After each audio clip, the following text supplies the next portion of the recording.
Hello, I'm Nick, and this is Today in Philosophy of History for Wednesday, 6 August 2025.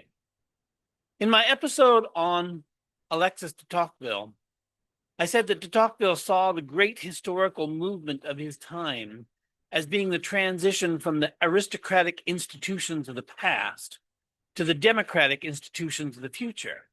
And he repeatedly returns to the ideas of aristocracy and democracy in his discussions both of France and America. But what did he mean by these terms? What did he mean by aristocracy and democracy, which are crucial to his argument? De Tocqueville isn't the kind of writer who's going to pause for an explicit definition. So we have to pick up his meaning of these terms from various statements across several different books.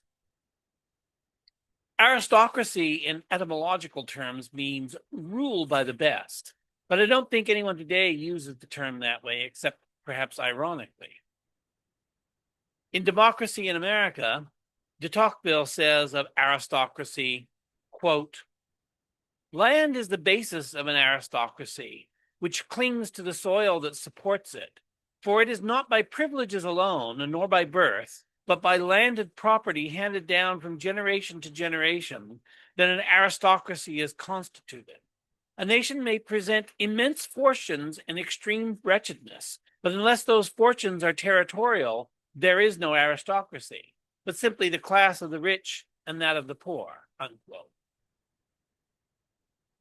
So de Tocqueville says that land is the basis of an aristocracy, but that isn't really a definition. It's more like a point of origin.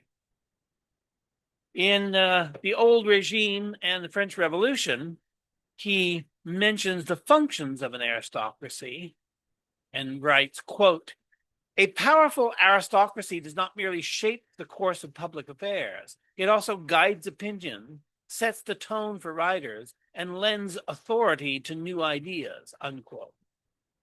If we take these two together, we get the origins and the functions of an aristocracy, which gets us close to a definition.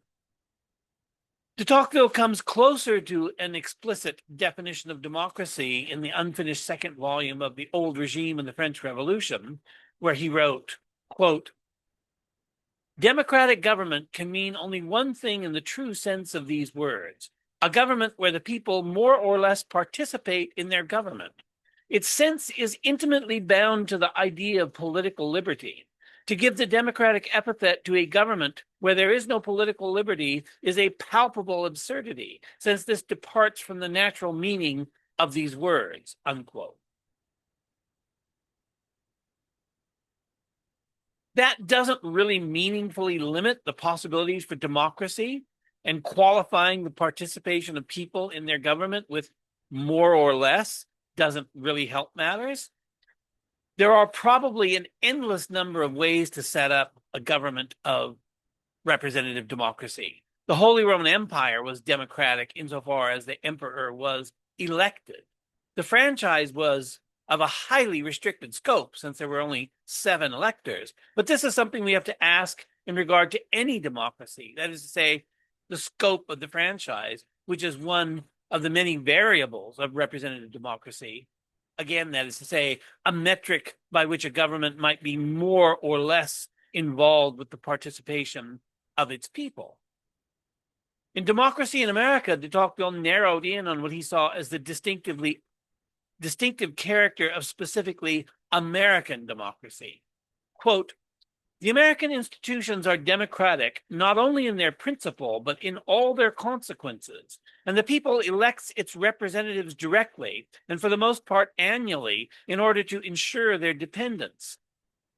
The people is therefore the real directing power, and although the form of government is representative, it is evident that the opinions, the prejudices, the interests, and even the passions of the community are hindered by no durable obstacles from exercising a perpetual influence on society. In the United States, the majority governs in the name of the people, as is the case in all the countries in which the people is supreme.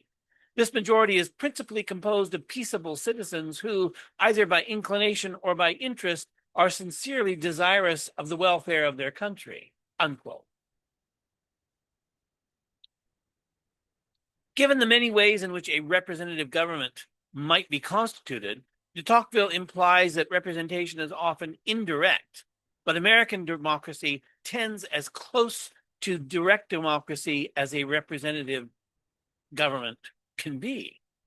So de Tocqueville is acknowledging a range of different systems of representative government that can be called democratic because the people participate in their own governance. But in America, this participation makes the people the real directing power of the government. How do we square this with the actual institutions of American government?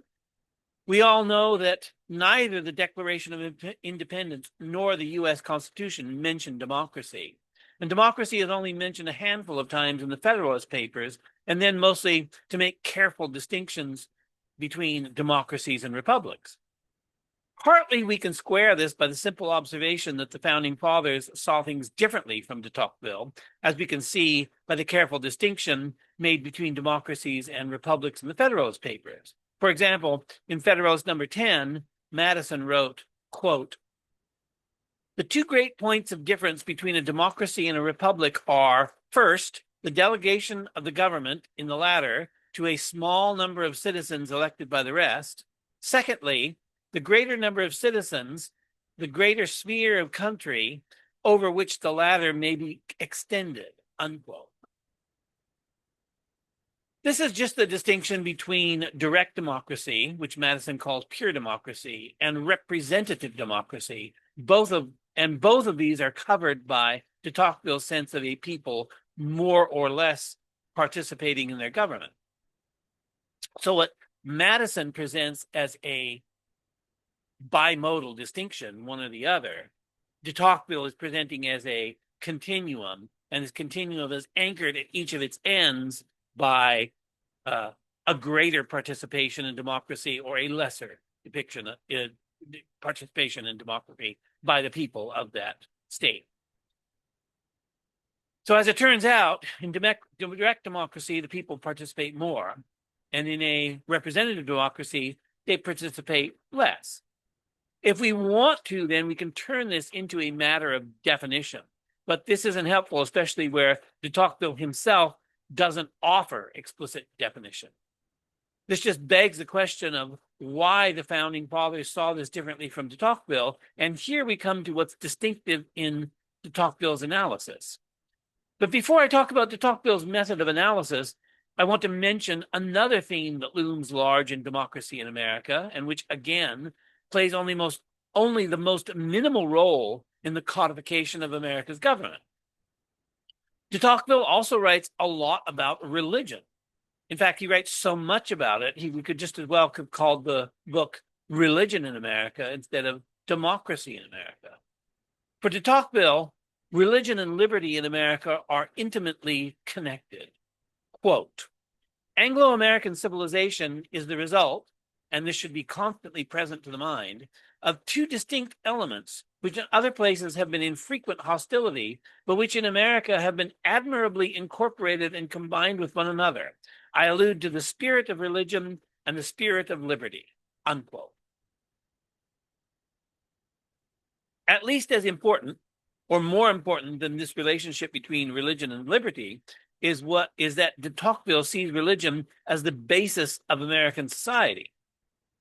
In Democracy in America, he wrote, quote, "Religion in America takes no direct part in the government of society, but it must nevertheless be regarded as the foremost of the political institutions of that country. For it does not impart a taste for freedom. It facilitates the use of free institutions. Indeed, it is in this same point of view that the inhabitants of the United States themselves look upon religious beliefs. I do not know whether all the Americans have a sincere faith in their religion, for who can search the human heart? But I am certain that they hold it to be indispensable to the maintenance of republican institutions," unquote. De Tocqueville sets democracy and religion side by side as the dominant influences in American society. But I've already talked about how democracy and religion are marginal in the codification of American political institutions. I said in my episode on de Tocqueville, quoting Hayden White to the same effect, but de Tocqueville wanted to get at the ultimate laws of history and society. The study of the details of particular institutions was only a means to this end. To the extent that this is accurate, the particular codification of American political institutions isn't key to de Tocqueville's analysis. And de Tocqueville's treatment of democracy and religion in America has a parallel in his treatment of centralization in France. De Tocqueville returns to the theme of centralization in France time and again. In his Recollections, he wrote, quote, "When people assert that nothing is safe from revolutions, I tell them they are wrong and that centralization is one of those things. In France, there is only one thing we can't set up, that is, a free government, and only one institution we can't destroy, that is, centralization. How could it ever perish? The enemies of government love it, and those who govern cherish it. The latter perceive, it is true, from time to time, that it exposes them to sudden and irremediable disasters, but this does not disgust them with it. The pleasure it procures them of interfering with everyone and holding everything in their hands atones to them for its dangers," unquote.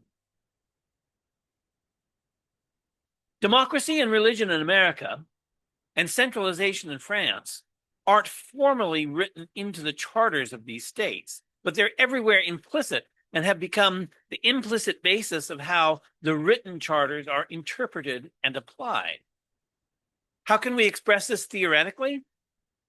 Some years ago, I made a distinction between formal and informal institutions, and I think this can be helpful. So let me try to explain what I mean by this. A verbal promise is an informal institution. The ordinary language philosopher J.L. Austin called a speech act a performative utterance if the act at the same time does something. That is to say, if the act of speaking is at the same time an action that does some particular work in a society. To make the declaration, "I promise to do such and such," is or is part of the doing of a certain kind of action. And that action is the making of a promise. But because making a promise is often ineffective and unenforceable, even though it's an action in J.L. Austin's sense, promises have been formalized in various ways, and a formalized promise is a formal institution. A formal institution is an institution that has been made fully explicit and public. Formal institutions are codified, usually in a document. Contract law, for example, is a formalization of promises in which each party to the contract makes their obligations and expectations explicit, and this is usually recorded on a written document that is then suitably notarized to add another layer of formalization, since the notarization of a document is another kind of formal institution. We might think of formal institutions as being exclusively documented with papers or certificates or photographs or videos or all at the same time. However, there's a sense in which a pinky promise is a formalized promise, since we engage in a ritualized gesture to express our explicit acknowledgement of the promise and all that it entails. However, some people, when making a pinky promise, will cross the fingers of their other hand behind their back, which they perhaps regard as a ritualized gesture releasing them from the obligations of their pinky promise, so the formalization of an institution can cut both ways. We may deny the legitimacy of the crossed fingers exception to the pinky promise, especially since its efficacy can only be maintained in secrecy. So it fails the explicitness condition of a formal institution. And then we have a conflict between formal and informal institutions because the crossed finger exemption to the promise remains an informal institution in light of its secrecy. This raises a lot of interesting questions, like whether a secret treaty can be binding, but I'm not going to consider that at the present moment. On a larger scale than individual promises, we can regard a social contract, as we usually use the term, as an informal institution. Social contracts usually take the form of an implicit understanding of mutual expectations among members of a given society. But social contracts also can be and have been made explicit by being written out. So there's no universal standard for the formalization of a formal institution, which is why we can include things like both a pinky promise and a notarized document as formal institutions. The United Nations Universal Declaration of Human Rights has been explicitly formulated in a document, that is to say, it's been written out. But the document has a non-binding status, which could be said to be the formal equivalent of an informal institution, though that obviously sounds paradoxical. Further, the Universal Declaration of Human Rights is the basis of 9 binding treaties that incorporate some of its principles. So there's a close relationship between the informal institution of the United Nations Declaration of Human Rights and the binding treaties based upon it. My point in making the distinction between formal and informal institutions was to provide a theoretical framework to understand de Tocqueville's foundational project. For de Tocqueville, democracy and religion in America and centralization in France are the informal institutions that are the basis of the formal institutions of government, just as the non-binding Universal Declaration of Human Rights is the basis for the formal and binding treaties instituted later in light of the Universal Declaration of Human Rights. We can see every government as consisting of informal institutions, like a social contract, coupled with formal institutions that attempt to put the essence of the informal institutions into place. Strangely, this interpretation puts de Tocqueville, the Enlightenment aristocrat, on the same page as Joseph de Maistre, the ultimate reactionary. De Maistre insisted that written laws, I should say, are as nothing compared to the unwritten laws. In his Essay on the Generative Principles of Political Constitutions and Other Human Institutions, de Maistre summarized his views on 4 propositions. 1. The fundamentals of political constitutions exist before all written laws. 2. A constitutional law is and can be only the development or the sanction of a pre-existent and unwritten right. 3. The most essential, the most intrinsically constitutional, and the really fundamental is not written and even should not be if the state is not to be in peril. 4. The weakness and fragility of a constitution is in direct relationship to the number of written constitutional articles. De Maistre's propositions can be interpreted in terms of the same distinction between formal and informal institutions, with the unwritten law being the informal institution and constitutional law being the formal institution based on the prior and unwritten informal institutions. Both de Maistre and de Tocqueville, then, were trying to get at the foundations of society by a similar methodology. De Maistre is adamant and dogmatic that he had the answer, as is typical for his rhetorical flights, while de Tocqueville is more guarded and hesitant, like the rationalist he was, though no less insistent on his interpretation than was de Maistre. If de Tocqueville had been more the analytical thinker, he might well have come off as stridently as de Maistre, but de Tocqueville was a very different thinker than de Maistre. In my episode on de Tocqueville, I quoted Douglas Johnson on de Tocqueville's intellectual vision and penetration, but I said that the vision and the penetration were 2 different things. The vision is de Tocqueville's overview of Western history, making a transition from aristocracy to democracy. The penetration is de Tocqueville's ability to describe elusive features of the world, whether his impressionistic description of America or his account of pre-revolutionary France. De Tocqueville wasn't an analytical thinker, although his book on the French Revolution was much more analytical than his impressionistic Democracy in America. But he was engaged in a foundational project nevertheless. De Tocqueville not giving explicit definitions of aristocracy and democracy, the transition from the former to the latter being the great historical movement of his time, is a typical sign of him not being an especially analytical thinker. But even though not being of an analytical turn of mind, he was engaged in a foundational theoretical project. We can compare this foundational project in French and American society to Gödel's foundational project in mathematics. In his later years, Gödel was interested in getting to the intuitive foundations that underlie the axioms of set theory. This was discussed in some detail by Hao Wang. Now, excuse me if I pronounce that incorrectly. I don't know the correct pronunciation of it. Who personally knew Gödel and kept a record of their conversations over many years, and he wrote no less than 3 books on Gödel's later views on mathematics. Both from mathematics to philosophy and a logical journey from Gödel to philosophy have discussions of Gödel's intuitive principles for set theory, which isn't in any sense a reduction, as earlier foundationalism had sought reductive accounts of mathematics. Axioms are the formal institutions of mathematics, while the intuitions that underlie axioms are the informal institutions of mathematics. Gödel was trying to get at the intuitions that underlie the axioms, which makes his project foundationalist in a slightly different sense from the foundationalist philosophies of mathematics of the early 20th century, like the logicism of Russell, the intuitionism of Brouwer, or the formalism of Hilbert. Part of Hilbert's foundationalist program was the imperative for a finite axiomatization of all mathematics, something that Gödel himself showed to be impossible.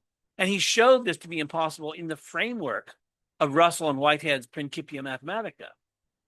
De Tocqueville, in trying to get at the informal intuitions that underlie the formal intuitions of government, I should say the formal institutions of government, was engaged in a parallel foundational project.